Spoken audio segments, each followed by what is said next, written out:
பெராண்டா race banking மற்றும் government தேர்வுகளுக்கான online மற்றும் ஆஃப்லைன் பயிற்சி. IPL தொடரின் 67வது லீக் போட்டியில் லக்னோ அணியை எதிர்த்து மும்பை அணி நேற்று ஆடியது.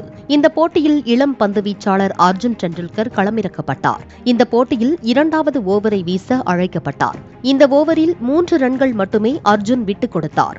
முதல் 2 ஓவர்களில் 10 ரன்களை மட்டுமே அர்ஜுன் டெண்டுல்கர் விட்டுக் கொடுத்திருந்தார். பின்னர் 15வது ஓவரை வீச அர்ஜுன் வந்தார். இந்த ஓவரின் முதல் பந்தை வீசுவதற்கு முன்பே காலில் தசைப்பிடிப்பு ஏற்பட்டதால் பந்து வீச சிரமத்திற்குள்ளானார். தொடர்ந்து வீசப்பட்ட 2 பந்துகளும் டாட் பாலாக வீசப்பட்ட நிலையில் 2லும் சிக்ஸர் விளாசி பூரன் அதிர்ச்சி கொடுத்தார். இதையடுத்து தசைப்பிடிப்பு வலி காரணமாக டிரெஸ்ஸிங் அறைக்கு அர்ஜுன் டெண்டுல்கர் ஓட்டம் பிடித்தார். அப்புறம் களத்துக்குள் வரவே இல்லையே. பெராண்டா ரேஸ் பேங்கிங் மற்றும் கவர்மெண்ட் தேர்வுகளுக்கான ஆன்லைன் மற்றும் ஆஃப்லைன் பயிற்சி.